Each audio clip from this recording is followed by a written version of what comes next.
Peace and blessings, family. I'm your brother in the struggle, Ali.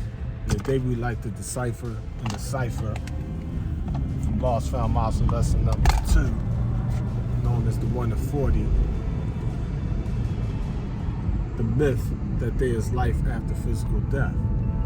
I would like to read something from the back of Christianity versus Islam by Messenger Elijah Muhammad, wherein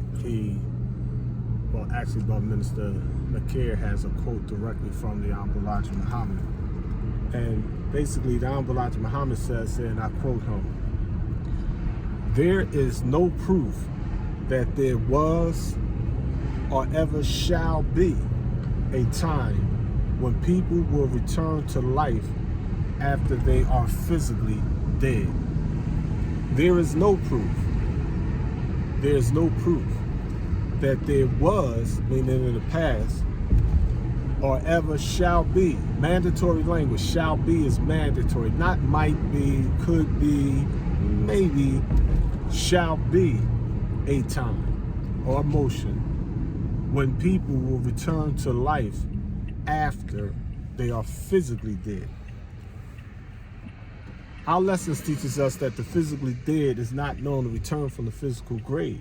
All the history of Islam has never revealed anything. What is the history of Islam?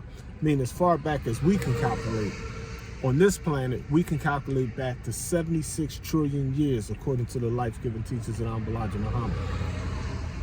During those 76 trillion years, whether it's 5 billion or 7 billion people on Earth, what have you, not one has ever came back from the physical dead.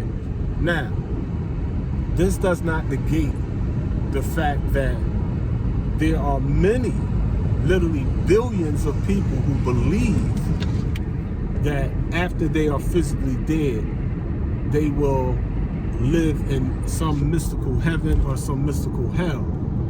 This does not negate the fact that what we call the 85%, the mentally dead, who do not believe in the true and living God, and they worship that which they know not. What? They confuse their beliefs with their knowledge.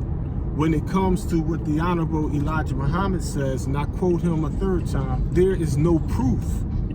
There is no proof. Now, when it comes to proof, there are different types of proof, 2 primary types of proof. Today, I would like to give you what the messenger considers proof. Proof to a scientist, to the 12 major scientists, to the 12 minor scientists, to an FOI, to an MGT, to an angel of Allah in person, or Allah Sakin, the God in person. Proof is what we call empirical. Empirical proof deals with the observation, the scientific examination, the declaration or the claim made by some person, place, or thing. Empirical evidence does not negate the fact that a person can have a worldview or a person can have a belief that this person or that person is still alive, even though people believe that they're physically dead. This does not mean that historically there has been people that we thought physically died, but they didn't. They were still physically alive, but they never physically died.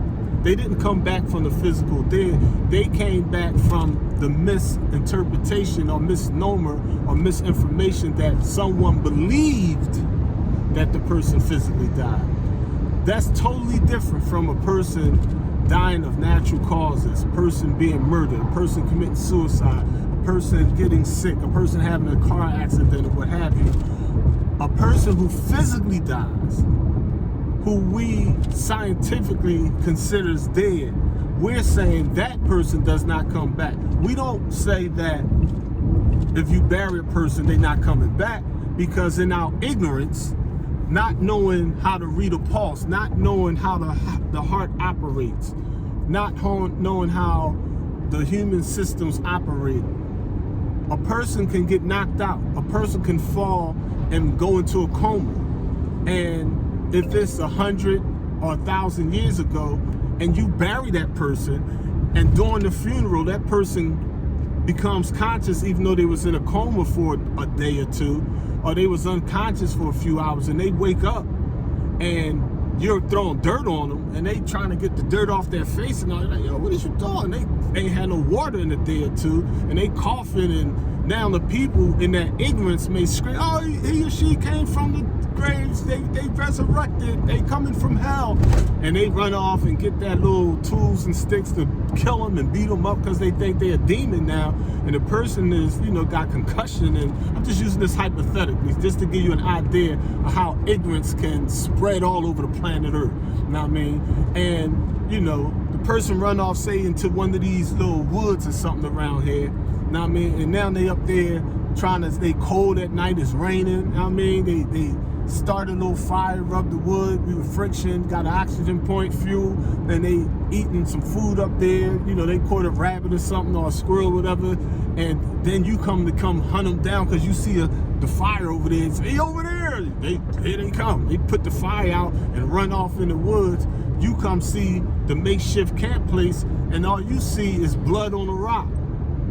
They put the fire out, but you see smoke and embers coming out the ground. You're like, oh, he went down into hell, the devil, he's the son of Satan. And when people spread these misnomers, misinterpretations, misinformation, mistransliterations, when it get translated in Spanish, when it get translated in Arabic, in Hebrew, and Greek, and what have you, now it takes on a life of its own. All myths are rooted in some natural fact, some scientific, empirical evidence. So there are people in 2022 who believes that Elvis Presley is still alive. There are millions of people that believe that Jesus Christ is still physically alive, that Tupac Shakur is still physically alive. So I'm not surprised to learn that there are people who believe that the Honorable Elijah Muhammad is still physically alive. I'm just saying that the message that teaches us there is no proof that there was or ever shall be a time when people will return to life after they are physically dead. So a hypothesis or a belief, I respect. I don't argue with people that believe that. My thing is they have sincere belief. I love my beloved elder, Brother Jabril Muhammad. We built on this subject decades ago. I wrote a book about it. Is it possible the Honorable Elijah Muhammad is still physically dead? And I raised the possibility because I don't consider myself an expert in nothing. I consider myself a student. I'm a poor righteous teacher. I teach, but I teach what the Honorable Elijah Muhammad taught us to teach. So that don't mean that I can't meet a teacher that knows more than me and can show and prove that I'm in error. And at the same time, that don't mean that you, whether you're a lay person, a private soldier, an MGT, a teenager, an elder, whether you physically met the messenger or never seen Honorable Elijah Muhammad, that don't mean that you can't disprove what I'm talking about. You may be like, here go the Honorable Elijah Muhammad right here. I have to shut up to empirical evidence. But don't expect me to shut up to your belief. Don't impose your belief or present your hypothesis as though it's scientific, as though it's the will of Allah who came to person Master Muhammad, that you can show and prove it. You can show and tell it, but that's different from showing and proving anything.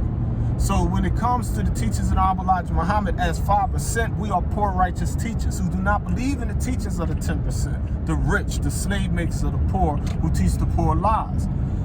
You have to respect our belief as we respect your belief. Now, when it comes to us having a meeting of the minds, we can do that all day. And lesson teaches us in 24 principles of Islam: a Muslim respects all people, demands respect from all people. So I don't get into nitpicking or arguing with my brothers and sisters. However, for those of you that sent emails or wanted to know my position regarding whether or not the Honorable Elijah Muhammad is still physically alive, There's even some brothers that's explaining to me that, you know, there's going to be other people that when they physically die, they coming back. I'm saying I don't believe that anyone that's a human being that's physically dead is going to come back. Now, scientifically, our concept of death has to be examined, meaning that, you know, as time goes on and we learn more scientific evidence, we may be able to redefine what we call dead. I mean, you know, a person in the past that was dead, you know, now we got heart monitors and things that we could put and be like, oh, this person, they ain't flatlined yet. I mean, now back in the day we would say they was dead, but today we'd be like, nah, they ain't dead.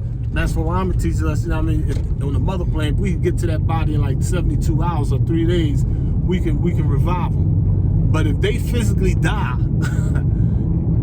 that's why Muhammad can't bring them back. The mother plane can't bring them back. The 12 minor scientists, the 12 major scientists can't bring them back. I can't bring them back. You can't bring. The angels of law can't bring them back. The universe can't bring them back. We can modify the mathematics. You can always recycle something. I mean, you can always take a dead tree and let it assimilate back into the earth and come out as another tree, but it's not the same tree. The tree didn't come back from the dead. I mean, you just took the essence of that tree and reused it, because the law or the concept of life and death is a relative term. Peace and blessings, family. I'm your brother in the struggle. I'll leave.